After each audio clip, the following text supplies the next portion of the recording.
Kinsa ang naghatag sa imo og daghang pagkatuig? Gikan sa usa ka bata.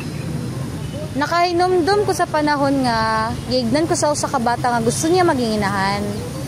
Nangutan ako niya nga ug ang iyang tubag, kung ako mahimong inahan, gusto nako ang tanan nga labing kaayo alang sa akong mga anak sa parehas nga paagi nga dili mahimo sa akong mama kanako.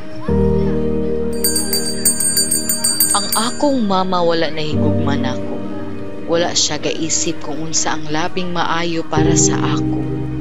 Wala siya oras na mahatag sa ako o ginapabayan ko niya mobuhat og mga maling buhatan. Wala na ako gisaulog ang adlaw nga matawhan ako kay wala man siya oras para nako.